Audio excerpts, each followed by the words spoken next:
안녕하세요. 토요미스테리 디바달리아입니다. 2014년 8월 12일 인도네시아 발리에 위치한 5성급 호텔 세인트 레지스 리조트. 이날 아침 한 젊은 커플이 체크아웃을 하기 전 분주히 움직이고 있었습니다. 이들은 먼저 봉지에 쌓인 캐리어 3개를 호텔 로비에서 입구로 옮겼고 그 앞에 정차된 택시 트렁크에 싣기 시작하죠. 택시기사가 함께 도와주고자 했지만 커플은 웬일인지 한사코 거절할 뿐입니다. 잠시 후 이들은 체크아웃을 하기 위해 다시 호텔 로비로 향했습니다. 그 사이 택시기사는 커플을 기다리고 있었죠. 언제 오지? 하지만 꽤 시간이 흘러도 이들은 나올 기미가 보이지 않았는데요. 택시기사는 문득 트렁크에 실린 캐리어가 떠오릅니다. 혹시 짐에 이름 같은 것이 붙어있진 않을까? 기사는 캐리어를 감싼 비닐봉투를 풀어 헤쳤는데 순간 기분 나쁜 냄새가 훅 올라오는 거예요. 그것의 정체는 바로 피였습니다. 유심히 살펴보니 캐리어에는 붉은색 혈흔이 흥건히 묻어 있었습니다. 깜짝 놀란 기사는 급히 경찰에 신고를 했고 출동한 경찰이 조심스럽게 캐리어를 열어보았는데 그 안에는 웅크리고 있는 한 여성의 시신이 들어있었던 겁니다. 신원 확인은 비교적 빠르게 이루어졌습니다. 그녀는 세인트 레지스에 묵었던 투숙객이었어요. 이를 확인한 인도네시아 경찰들은 더욱 긴장할 수밖에 없었습니다. 왜냐하면 피해자는 미국 국적의 62살의 여성 쉴라본 비제맥. 그녀는 시카고에서 이 사극계의 명사로 알려진 꽤나 유명한 인물입니다. 그녀의 남편 또한 제임스 맥, 유명 재즈 음악가였고요. 평범한 미국인이 인도네시아에서 살해당한 것만으로도 이건 큰 문제가 될 수 있습니다. 그런데 심지어 유명인이다? 자칫하면 외교적인 문제까지 번질 수 있는 상황입니다. 인도네시아 경찰들은 범인을 찾기 위해 빠르게 움직였습니다. 그 덕분이었을까요? 쉴라의 시신이 발견되고 채 하루가 지나기 전 범인들이 체포됩니다. 근데 범인의 정체가 정말 놀라워요. 이 사건이 벌어진 인도네시아는 물론이고 미국 전역까지도 말이죠. 범인은 바로 쉴라의 친딸 헤더 맥입니다. 그녀는 자신의 남자친구인 토미 셰퍼와 함께 친모인 쉴라를 살해했던 건데요. 사건을 접한 사람들은 이 상황이 도무지 이해가 되지 않아요. 그도 그럴 것이 딸 헤더는 어린 시절부터 풍족한 삶을 살아왔고 게다가 몇 년 전 아버지 제임스 맥이 사망하면서 헤더에게 막대한 유산을 남긴 상황이었거든요. 그래서 1년 뒤 그녀가 성인이 되면 엄청난 부를 가질 예정이었습니다. 이 사건 당시 헤더는 어머니 쉴라와 함께 발리 여행을 하고 있었습니다. 그런 그녀가 도대체 왜 어머니를 살해했는지 그 동기에 많은 관심이 쏠리기 시작하죠. 조사를 해보니 모녀의 갈등은 사건으로부터 약 8년 전으로 거슬러 올라가야 합니다. 2006년 쉴라의 남편이자 헤더의 아버지인 제임스 맥이 여행 중에 불의의 사고로 갑작스럽게 세상을 뜨게 된 것입니다. 딸 헤더는 1995년생으로 이 시기에 한창 사춘기를 겪고 있을 때였죠. 물론 아버지의 사망이 그녀에게 큰 충격이었음은 당연합니다. 하지만 그 불똥은 엉뚱한 곳으로 향했습니다. 아버지 죽음의 원인이 바로 어머니에게 있다고 믿은 거죠. 그래서 그녀는 어머니인 쉴라에게 반항적인 모습을 보이기 시작합니다. 체격이 커지면서부터는 어머니를 아예 상습적으로 폭행하기까지 합니다. 그래서 가정폭력 사건으로 경찰이 집에 출동할 횟수만 무려 86건.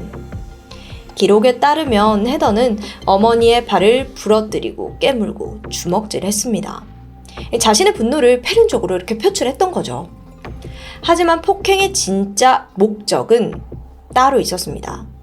바로 어머니에게 돈을 받아내기 위함이었는데 헤더는 미성년자이기에 아직 아버지의 유산을 상속받지 못했습니다. 그리고 신라는 엄격하게 딸의 용돈을 관리했고요. 헤더는 돈이 떨어질 때마다 신라를 폭행하고 현금을 갈취했습니다. 그 강도가 어찌나 심하던지 신라가 살해당하기 1년 전인 2013년 그녀는 경찰에게 딸 헤더가 자신을 죽일 것 같다면서 두려움으로 호소했다고 해요. 그러던 2014년 이 두 사람 사이엔 또 다른 갈등이 생겨났습니다. 그 중심엔 헤더의 남자친구 토미가 있었는데 2014년 헤더는 토미를 만나면서 재학 중이던 고등학교를 자퇴했습니다.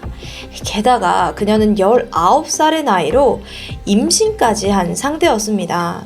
토미는 21살로 갓 성인이 된 상태였고요. 신라가 보기에 당연히 둘의 미래는 그다지 희망이 보이지 않았던 거죠. 그래서 헤어질 것을 종용합니다. 오죽하면 둘을 떨어뜨리기 위해 원래 살던 집을 팔고 다른 지역으로 이사를 하기도 했습니다. 동시에 신라는 헤더에게 아이를 지우라고 수차례 설득을 했지만 헤더는 말을 듣지 않아요. 2014년 8월 신라는 딸을 다른 방법으로 설득해야겠다고 생각합니다. 그것이 바로 여행이었고 발리의 좋은 리조트에서 푹 쉬면서 화해를 청할 생각이었죠. 그녀는 이를 위해 5성급 호텔 스위트룸은 물론 퍼스트 클래스 항공권도 예약을 했습니다. 평화로운 여행을 즐기다 보면 딸의 마음도 조금 누그러들어지지 않을까 하는 기대였는데 하지만 같은 시각 반대로 헤더는 더욱 은밀하고도 끔찍한 계획을 세우고 있었던 겁니다. 8월 11일 발리에 도착한 헤더가 가장 먼저 한 행동이 뭐였는지 아세요? 바로 신라의 신용카드를 훔치는 것입니다. 헤더는 그걸로 몰래 비즈니스 클래스 항공권과 호텔 숙박권을 구입했고요. 그리고 그러고는 아무 일도 없다는 듯이 태연히 여행을 이어나갔죠. 그러나 두 사람의 평화로운 여행은 단 하루 만에 끝이 납니다. 다음 날인 8월 12일 이른 아침, 헤더의 남자친구 토미가 호텔에 등장했습니다. 예기치 못한 상황에 신라는 크게 화가 났는데 거기에 더해 전날 헤더가 신라의 카드를 훔쳐서 그 남자친구의 항공료와 숙박료를 결제를 했잖아요. 그 사실을 알고 그 분노가 더 극에 달했습니다. 결국 셋은 호텔 로비에서 격렬하게 말다툼을 벌이는데 이때 신라가 두 사람을 향해 아기를 죽여버리겠다며 이렇게 소리를 치게 돼요. 이 모습은 호텔 CCTV에 고스란히 녹화되어 있었고요. 자, 여기까지가 경찰이 확인한 객관적인 상황입니다. 그러나 지금부터는 다소 부정확하고 편파적인 이야기가 이어지게 되는데 이 사건이 신라의 객실 안에서 일어났기에 CCTV나 목격자가 존재하지 않아요. 결국 가해자인 헤더의 초기 자백에 의존해서 추정한 상황입니다. 헤더의 증언에 따르면 다투는 과정에서 신라가 토미를 향해 인종차별적인 발언을 뱉었다고 합니다. 그러나 경찰과 다수 언론들은 헤더의 증언을 믿지 않았습니다. 왜냐하면 그녀의 남편 제임스 맥 또한 흑인이었기 때문입니다. 그래서 토미가 흑인이라는 이유만으로 신라가 그를 반대하고 인종차별적인 발언을 했다는 주장은 신빙성이 없었거든요. 헤더는 신라가 토미와의 언쟁 중 흥분해서 그의 목을 30초가량 졸랐다고 주장했습니다. 덧붙여 헤더 자신은 싸움이 폭력적으로 변하자 겁을 먹고 화장실에 숨었다는 주장. 그래서 이후 상황에 대해서는 자세하게 알지 못한다고 진술합니다. 그렇다면 토미의 진술을 한번 들어볼까요? 그는 신라가 목을 조르자 어쩔 수 없이 자기 방어적인 행위로 손에 잡히는 아무거나 휘둘렀는데 그게 하필 금속으로 된 과일 그릇이었고 이는 정확히 신라의 머리를 가격했다고 해요. 신라는 이 충격으로 쓰러졌고 코뼈가 부러지고 그 안에 코피가 고이면서 질식으로 사망하게 되었다는 정황. 이 토미는 신라가 숨진 것을 보고 즉각 도주하고자 했습니다. 그런 그를 붙든 것은 헤더였습니다. 그녀는 이곳에 신라를 방치하면 자신이 곧바로 의심을 받을 거라는 동시에 함께 시신을 유기하자고 제안을 한 거죠. 헤더는 여행 가방을 가지고 와서 신라의 시신을 구겨 넣었습니다. 다른 가방들에는 피가 묻은 침대 시트를 포함한 각종 증거품들을 담았고요. 그 밖에 소화전송에 피 묻은 베개와 수건을 숨겼고 또 신라의 옷은 정원 쓰레기통에 유기하는 등 치밀하게 현장을 정리했습니다. 이후들은 신라의 시체가 든 캐리어를 끌고 내려와서 택시에 싣게 되죠. 그런데 여기서 문제가 생겼습니다. 원래 헤더와 토미는 체크아웃을 한 후에 택시를 타고 다른 장소로 이동해 은닉할 예정이었습니다. 근데 그들의 계획과는 달리 체크아웃을 하는 과정에서 발목을 붙잡히게 된 겁니다. 이게 무슨 일이냐면 체크아웃을 하면서 그동안 사용한 호텔 서비스료를 지불해야 했던 거죠. 그래서 결제를 하려고 하니까 신라의 신용카드가 먹히지가 않는 거예요. 사실 신라가 사망 전날 호텔에 연락해서 헤더가 자신의 신용카드를 사용하지 못하도록 조치를 취했기 때문에 신라 본인 아니고서는 그녀의 카드를 사용할 수가 없었습니다. 헤더와 토미는 당황했죠? 그래서 일단 호텔을 빠져나와 도망쳐버립니다. 그러나 두 사람이 떠난 후에도 이 캐리어는 그대로 남아 있었고 이 사건이 세상에 알려지게 된 겁니다. 한편 두 사람은 신라의 신용카드를 쓸 수 없게 되자 주변에 가장 저렴한 호텔을 찾았는데 그곳은 발리 국제공항 근처에 위치한 리사타 호텔. 그러나 이들의 도망은 그리 길게 이어지지 못했죠. 왜냐하면 경찰이 언론을 통해 두 사람의 얼굴을 공개 수배했기 때문입니다. 이를 확인한 리사타 호텔 직원들의 신고로 덜미가 붙잡혔습니다. 이후 체포된 둘은 정당방위를 주장했는데 결코 신라를 죽일 생각은 없었다는 것. 그러나 두 사람의 휴대폰을 디지털 포렌식으로 복구한 결과 이들의 악랄한 범행이 낱낱이 드러나게 되었습니다. 두 사람의 살인은 철저히 계획 하에 이루어진 범죄였죠. 신라가 헤더에게 발리 여행을 제안한 그 순간부터, 아니 사실 그보다도 훨씬 오래전부터 끔찍한 계획이 실행되고 있었습니다. 그 증거 중 하나로 헤더는 신라에게 몰래 약물을 먹이고 있었습니다. 그리고 이 약물의 양을 점차 늘려 과다 복용으로 그녀를 살해할 계획이었는데 이게 또 생각보다 시간이 좀 오래 걸리자 살인법을 좀 고민했던 거예요. 바로 이때 신라가 발리 여행을 제안했고 그녀는 이것이 기회라고 생각합니다. 하지만 정확히 뭘 어떻게 하는지는 모르는 상태였죠. 그래서 헤더와 토미는 대신 살인 계획을 세워줄 사람을 찾았는데 그 대상은 토미의 사촌인 로버트 빕스. 커플은 살인에 성공할 경우 그에게 6,600만 원의 이 거액을 주겠다고 약조합니다. 그리고 살인의 조언을 얻어요. 로버트는 그들에게 익사, 교살, 지식사 같은 다양한 방법들을 제안합니다. 로버트가 토미에게 보낸 문자 메시지에는 베개로 신라의 얼굴을 눌러서 살해하라는 내용이 담겨져 있기도 했습니다. 그렇게 발리에 도착한 커플은 즉각 행동 실행을 하죠. 먼저 호텔 로비에서 신라와 다투는 상황을 연출했고 이 정당 방위를 주장할 증거를 만든 것입니다. 몇 시간 뒤 토미는 자신의 품에 신라를 살해할 무기를 숨겨서 그녀의 방으로 향했습니다. 이 모습이 신라의 방 앞 복도 CCTV에 녹화되어 있고요. 이후 방에 들어간 토미는 이 신라의 머리를 가격했습니다. 그리고 이때 헤더는 신라가 소리를 지르지 못하도록 어머니의 입을 막고 있었고 잠시 후 신라가 사망하자 두 사람은 함께 사건 현장을 은폐했습니다. 토미와 헤더는 살해 동기에 대해서는 뱃속의 아이를 지키기 위함이었다라고 호소를 했고 또 신라가 생전 헤더를 너무 통제했기에 자유를 찾기 위해서였다고 눈물을 보이기도 했죠. 하지만 이 또한 새빨간 거짓말이었습니다.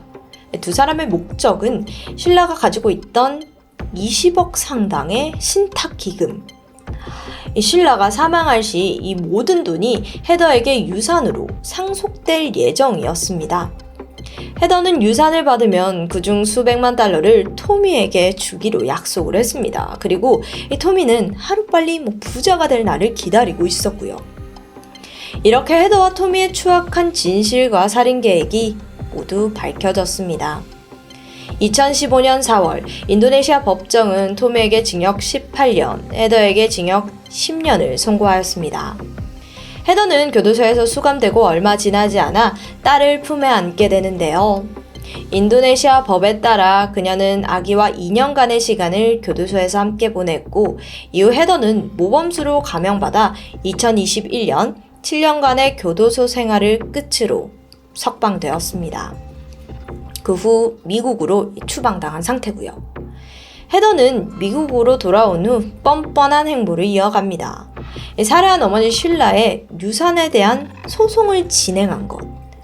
유가족은 이를 막기 위해 애썼지만 쉴라의 유산 일부가 헤더의 딸에게 상속되어야 한다는 판결이 나왔습니다.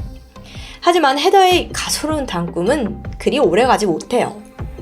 바로 미국이 헤더를 쉴라 살인 사건에 대해 다시 한번 기소하기로 결정한 것입니다. 물론 한 사건에 2번 기소는 불가능이 원칙입니다. 근데 미국은 이 사건의 가해자와 피해자가 모두 미국인이라는 점을 주목했던 건데, 이 미국인이 해외에서 미국 시민을 살해했을 경우에 사건이 벌어진 해외와 미국 두 나라 모두 사법권이 적용되는 점을 이용했습니다.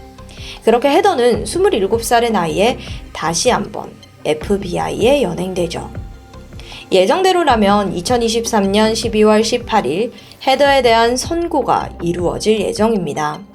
검찰은 그녀가 최대 28년 징역형에 처해질 것이라고 내다보고 있고요. 이 돈이라는 추악한 욕망에 눈이 멀어 어머니를 살해한 헤더맥. 그런 그녀가 정작 자신의 딸과는 행복한 삶을 살고 싶다고 소망하는 것 자체가 너무도 이기적일 따름입니다. 아마 그녀에게 가장 가혹한 형벌은 딸과 떨어지게 될 앞으로의 시간들이 아닐까요? 지금까지 토요미스테리 디바달리아였습니다. 안녕하세요. 토요미스테리 디바달리아입니다. 호주 시드니에 위치한 롱베이 교도소. 수감자 대부분이 잠든 야심한 시각에 복도를 순찰하던 교도관들은 어디선가 낯선 소리를 듣게 됩니다. 쿵, 쿵, 쿵 하는 둔탁한 소리였는데 이 소음이 들려온 곳은 2인 1실로 이루어진 한 방이었죠. 그 방에는 녹색 죄수복을 입은 수감자가 가만히 눈을 감고 침대에 기대 앉아 있었습니다. 또 다른 수감자는 침대에 누워 잠이 든 상태였고요. 평소와 다를 것 없는 그냥 평범한 풍경이었습니다. 이를 확인한 교도관들은 그저 코골이 소리였나 보다 생각하며 발걸음을 돌리게 되는데요. 하지만 얼마 후 순찰을 돌던 한 교도관은 끔찍한 장면을 마주하게 됩니다. 아까 문제의 깜빵에서 수감자 중 한 명이었던 프랭크 타운센드가 머리에 피를 흘린 채 발견된 것이었습니다. 그는 둔기로 맞은 흔적이 있었고 한쪽 뺨이 함몰되어서 사라져 있을 정도로 상태가 좋지 않아 보이는데요. 곧장 병원으로 옮겨졌지만 끝내 과다출혈로 숨을 거두고 말았습니다. 용의자는 같은 깜빵에 머물던 또 다른 수감자였습니다. 그리고 그는 순순히 자신의 범행을 자백하는데요.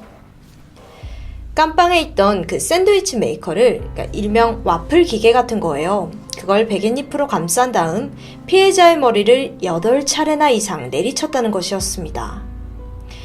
몇 시간 전에 들린 쿵쿵거리는 소음 있잖아요.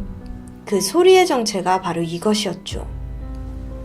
도대체 그는 뭐 때문에 이렇게 처참한 살인을 저지른 걸까요? 혹시 엄청난 원한이라도 있었던 걸까요?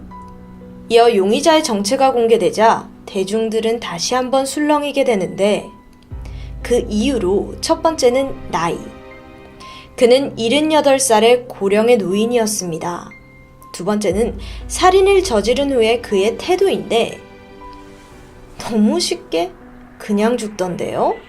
라며 조금의 죄책감이나 자책도 보이지 않았습니다. 그리고 마지막으로 사람들을 충격에 빠뜨리는 것은 그가 이 교도소에 수감되어 있는 진짜 이유였습니다. 자, 시간을 거슬러 가볼게요. 2008년 6월 30일 오전, 호주 남동쪽에 위치한 작은 시골 도시 카우라에서 경찰관으로 근무하던 30대 여성 셸리는 야간 근무를 마치고 서둘러 부모님 집으로 향했습니다.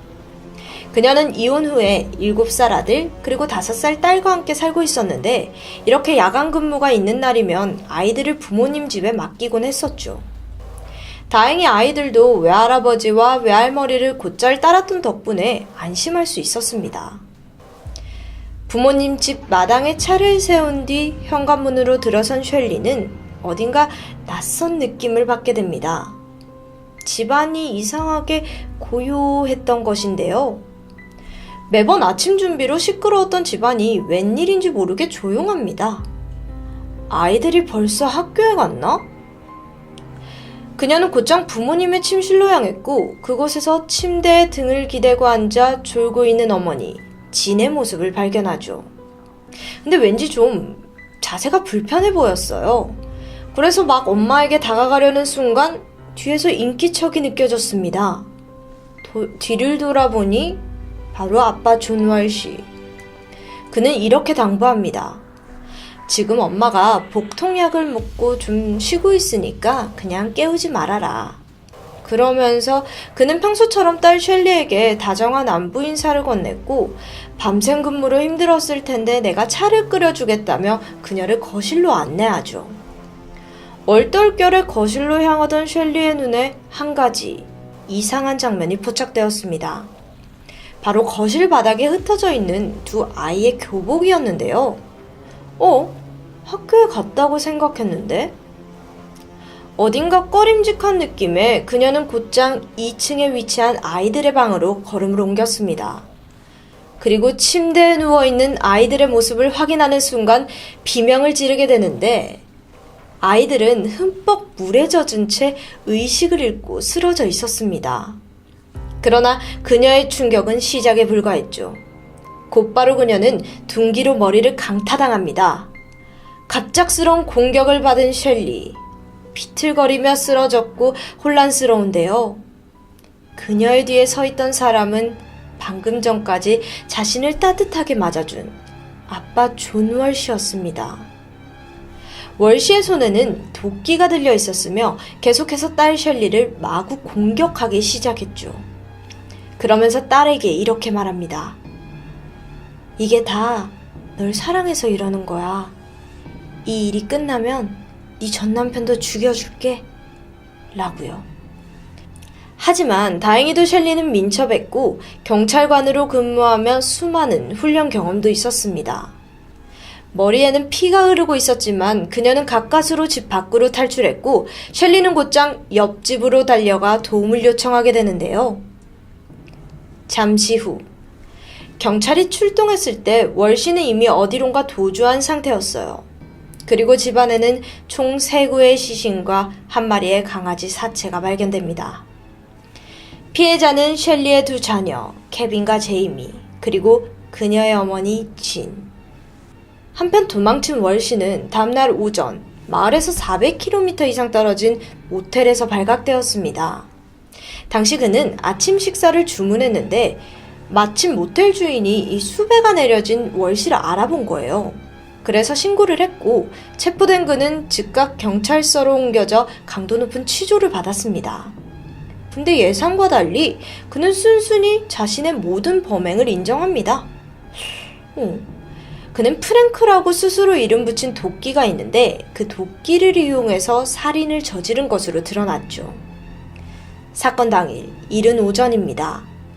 그는 도끼로 아내 진의 머리를 여러 차례 가격했고 그마저도 모자라 칼로 찌르기까지 했습니다. 그의 악행은 거기서 멈추지 않았는데요.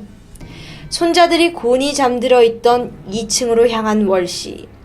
먼저 5살 손녀 제이미를 깨워 욕실로 불러냅니다. 그리고 미리 받아둔 욕조에 아이를 빠뜨려 익사시켰고 이후 남아있는 7살 손자 케빈의 머리를 망치로 가격하며 그 역시 욕조에 빠뜨립니다. 두 아이가 완전히 숨을 거두었다고 생각되었을 때 월시는 다시 두 아이들을 침대로 옮겼고 마지막으로 그는 키우던 애완견마저 욕조에 빠뜨려 죽인 뒤 비닐에 감싸서 아이들의 2층 침대 바닥에 숨겨두죠. 그리고 얼마 후에 근무를 마친 딸 셸리가 집으로 돌아온 것이었습니다. 자, 그렇다면 도대체 왜 평범했던 할아버지가 이렇게나 갑자기 최악의 살인마로 돌변한 것일까요? 그는 자신이 자비로운 살인을 저질렀다고 주장했습니다. 네? 잠시만요. 이게 무슨 소리죠? 자비로운 살인이라뇨? 평소에 아내가 건강 문제로 많이 힘들어했는데 그 고통을 덜어주기 위해 자신의 손으로 직접 아내를 죽여주었다는 것이었어요. 여러분, 혹시 간병살인이라는 단어를 들어본 적이 있으신가요? 이는 오랜 간병에 지친 가족들이 돌보던 일을 살해하거나 스스로 목숨을 끊는 일을 일컫는 말입니다. 왜냐하면 좀 오랜 간병에 지쳤기 때문이에요. 지난 2021년 9월 우리나라에서 치매를 앓고 있던 아내를 3년간 돌보던 80대 노인이 그녀를 살해한 뒤에 스스로 목숨을 끊는 일이 있었는데 유서에는 내가 데리고 간다 라는 글이 남겨져 있었습니다. 또 지난 2017년에는 교통사고 후유증으로 뇌사 진단을 받은 남편을 돌보던 아내가 남편의 목을 졸라 살해한 사건이 있었죠. 당시 재판관은 아내가 지난 10년간 남편을 간병하면서 겪었던 신체적, 정신적, 경제적 어려움을 고려해 징역 2년 6개월이라는 형을 선고하기도 했습니다. 다시 호주의 사건으로 돌아와서 그렇다면 존 월시 또한 평소 아내를 간병하면서 견디지 못할 만큼의 극심한 스트레스에 시달린 걸까요?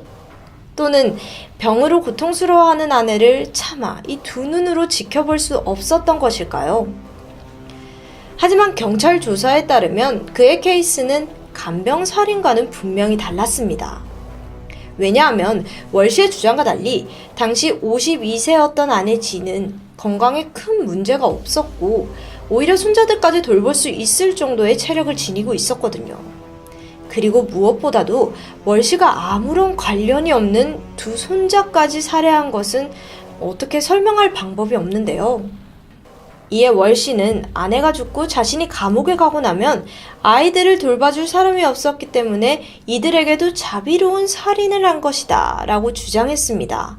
애완견을 죽인 것도 같은 뜻에서였다는데 하지만 이 같은 주장이 전혀 통하지 않자 또다시 말을 바꿉니다. 사실 몇 개월 전에 내가 뇌종양으로 자신의 수명이 얼마 남지 않았다라는 걸 알게 됐다는 것이었어요. 그에 따른 스트레스로 이 같은 살인을 저질렀다는 건데 무슨 말 같지도 않은 소리죠? 물론 법원에서도 이걸 당연히 받아들일 리가 없습니다. 범행 당시 월시는 술이나 마약에 취한 상태도 아니었고요. 그리고 정신감정 결과 가벼운 인지장애를 겪고 있긴 했지만 이것 또한 심각한 수준도 아니었죠. 즉, 그는 맨정신으로 어떠한 이유도 없이 아내와 두 손자들을 살해하고 심지어 자신의 딸까지 죽이려 든 것이었습니다. 이에 판사는 그는 가족의 신뢰를 배신하고 이해할 수 없는 수준의 폭력을 행사했다. 어린 손자들은 할아버지로 인해 엄청난 수준의 공포를 경험했을 것이다 라며 종신형을 선고했고 이후 그는 시드니 롱베이 교도소 노인요양원에 수감되었습니다. 그리고 앞서 말한 일명 교도소 샌드위치 살인사건의 용의자가 바로 8년째 수감 중이던 존 월시였습니다. 피해자는 프랭크 타운샌드, 그 역시 살인 혐의로 수감되었고 5일 전부터 월시와 같은 감방에서 생활을 하게 되었어요. 근데 이번에도 월시의 살해 동기는 없었습니다. 경찰이 월시를 추궁했을 때 그는 그저 프랭크가 뭔가 꿍꿍이가 있는 것 같아서 그랬다 라고 대답했고 그리고 너무 쉽게 죽었다며 오히려 허무하다는 반응까지 보였는데 그는 자신의 범죄 행위에 대해서 그 어떤 죄책감도 전혀 느끼지 않았고요. 살인행위를 마치 타이어를 교체하는 것처럼 굉장히 쉽고 가볍게 인식하는 모습이었습니다. 흉기를 내리칠 당시 무슨 생각이었냐라는 질문에는 나요? 나 아무 생각도 없었는데. 아, 근데 나 좀 전술적이고 냉정하게 일하는 타입입니다. 라고 대답하기도 했습니다. 눈 하나 깜빡하지 않는 그의 뻔뻔한 모습에 법정의 재판관들마저 혀를 내두를 정도였는데요. 2018년 8월, 그는 이번 사건으로 또 한 번의 종신형을 선고받았습니다. 하루아침에 아버지는 끔찍한 살인마로 돌변해버리고 사랑하는 엄마와 사랑하는 내 자식까지 잃게 된 셸리. 그녀의 처참한 신경을 감히 헤아릴 수 없을 것 같은데 그녀는 한 인터뷰를 통해서 교도소에 있는 그녀의 아버지 월시와 면회한 후기를 털어놓았습니다. 도대체 왜 그랬냐? 라고 묻는 딸에게 나도 내가 왜 그랬는지 모르겠어 라고 대답합니다. 이후 셸리는 이렇게 선언했죠. 나는 그를 더 이상 아버지라고 생각하지 않을 것이며 다시는 만나지 않을 거라고요. 아무 이유 없이 아내와 손자들을 무참히 살해한 뒤 수감된 교도소에까지 이 살인 본능을 숨길 수 없었던 희대의 소시오패스 존 월시. 그는 그렇게 호주 최악의 살인마로 불리며 80이 넘는 지금까지도 교도소에서 복역 중입니다. 지금까지 토요미스테리 디바달리아였습니다.